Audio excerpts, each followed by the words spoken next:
እንዴት ናችሁ? በሊያሾ በሰራውት ቪዲዮ አንዳንድ የልጅ ልጆቼ ኩያ ምን ብለው ኮሜንት ጽፈዋል። አዛውንቶ ዋካችሁ ከልጅ ልጆች ጋር አትሳፈጡ፣ ባይሆን ምክር ለሚገባው ጥሩ ምክር ስጡ። እንግዲህ ጥሩ ምክር ተብያለሁ። እውነት ለመናገር ያው ይሄን ያህል ትልቅ ሰው ነኝ ባልልም ገና 82 ዓመቴ ነው። ያው ከፈለጋችሁ ገልብጣችሁ ሙሰዱት። ያኔ ትልቅ ሰው ነኝ እውነት ነው። ነሊያን ሌሎቹንም ቦልድ አደርሳለሁ። አልወለድኩም እንጂ ቦልድ አደርሳለሁ። ግን እነሊያ ምክር የሚያስፈልጋቸው ናቸው ወይ? የሰው ትዳርን ሲቦጭቁ የሰው ህይወትን ሲያመሰቃቅሉ ትልቅ ነን ብለዋል ወይ?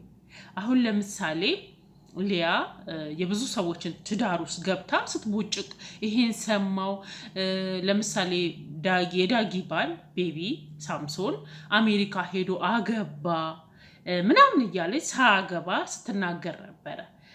በሰው ትዳር እስከ መጨረሻው ድረስ ገብታ ብዙ ነገር ስትራመድ ነበረ። በሷ ትዳርስ የገባ ሰው አለ ወይ? ለምሳሌ እሷ ከባሏ ጋር አልተፋታችም። ተፋታው ያለችው ለምንድነው? ላይቭ ላይ ስላዋረዳት ነው። እንግዲህ ምን ብሎ ነው ያዋረዳት? እስቲ እንመልከት፣ እንስማው። የቤትሽን ገበና አደባባይ አታውሪም፣ ብቻ አድርጊው። ምን ገበና አለና እንደ ችግር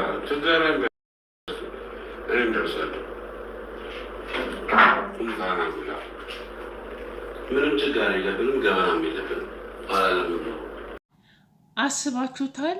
ይሄንን ያለው የአንድ የአርቲስት ባል ቢሆን ምን ልታደርግ እንደምትችል ስንት ቪዲዮ ልሰራ እንደምትችል አስባችሁታል? እንግዲህ ይሄ ቪዲዮ ላይቭ ላይ ሆና ነው በሽሮ እየተጣሉ ሽሮውን እሷ በልታ ከዛን ሰራተኛዋን ማነው ሽሮን የበላው እያለ ሲደነፋ እኔ ነኝ ስትለው አያምናትም እሷን።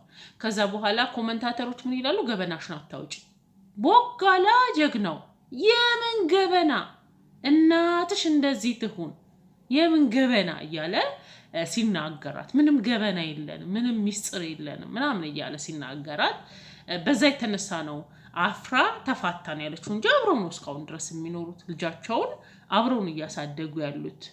እንደውም ሁለተኛም እየተጠበቀ ነው እየተባለ ነው። ሲሱን ገፋ ሲል እናየዋለን እንጂ ምንድነው ቦርጭ ከሆነ ይጠፋል፣ ሽል ከሆነ ይገፋል አይደለም የሚባለው እንጂ አብረው ናቸው። ግን አሳፈራት። እንደዚህ ላይቭ ላይ በሽሮ እየሰደባት አብረነን ማለት ደበራት። እሷ ይሄን ቪዲዮ ሲናገሯት ምን አለች? ከዛ በኋላ ምን አገባችሁ ወድጄው ነው የምኖረው ምን አገባችሁ ላይቭ ላይ እንደዛስ ቢለኝ አለች። እሷ ሌላ ህይወት ውስጥ ትዳር ውስጥ እንደዚህ ገብታ ስታመሰቃቀል ምን አገባኝ ብላለች? አላለችም። ይሄ ቪዲዮ ደግሞ አሁን መነጋገሪያ የሆነው ቪዲዮ ወጣባት ከባሏ ጋር ያለች ነው። ምክንያቱም እኔ እንደውም የቆየ መስሎኝ ነበረ። ገና 3 ዓመቱ ነው አለች። የዛሬ 3 ዓመት ደግሞ ከባሏ ጋር ነበረች።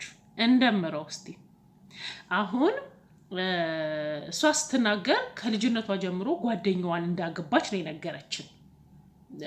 ብዙ ዓመት በፍቅር እንዳሳለፉ ብዙ ዓመት በፍቅር አሳልፈው እንደውም አከልዬ እያለች ስሙን ስታቀለባብሰው ተመልክተናል።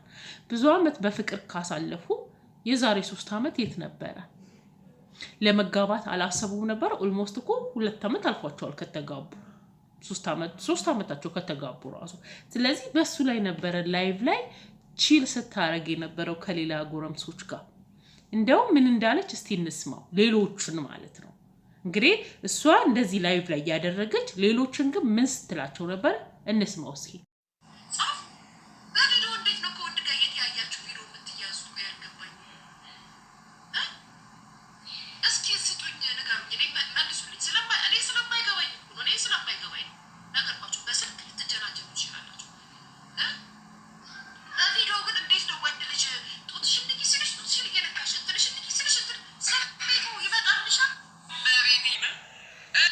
እንግዲህ ለዚች እህት ነው ምከር ያላችሁኝ።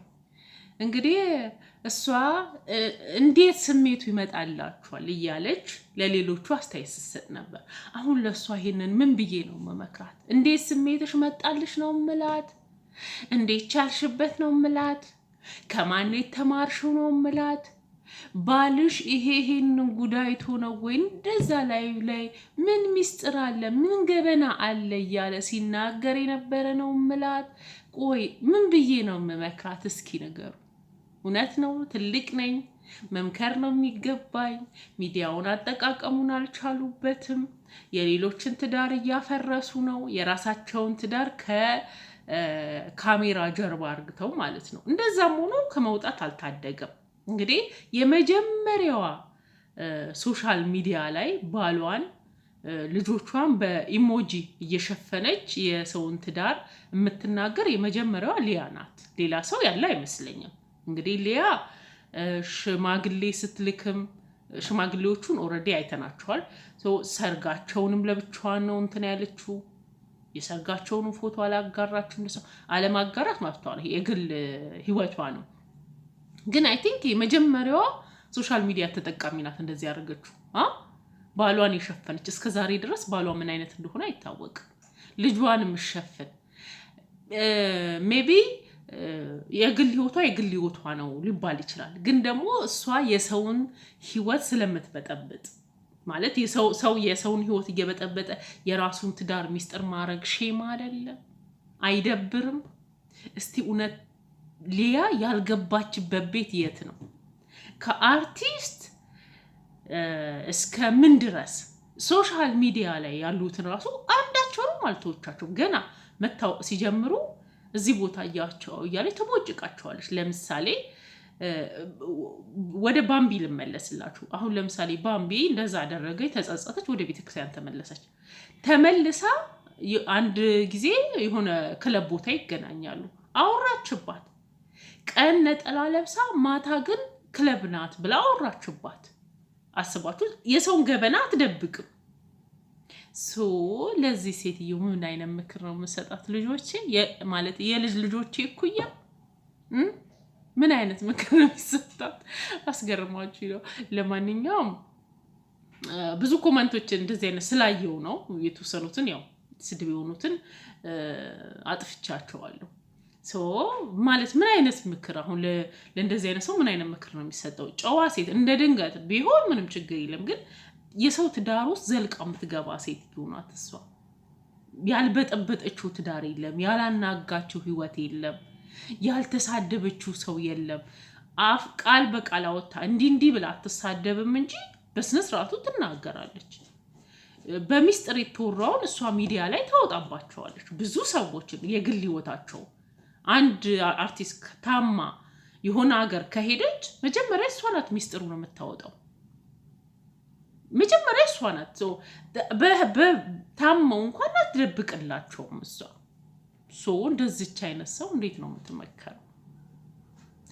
የራሷን ትዳር ደብቃ ፈታው ትላለች። ምክንያቱም ያሳፍራል። እውነት ነው። ባሏ ሚዲያ ላይ ወጥቶ እናትሽ እንደዚህ ትሁን ሊያውም ሽሮ በተራ ነገር። ዛሬ ግን ስጋ መብላት ስትጀምር እናንተ ሰሃናት እያለች ትሞልጫቸዋለች።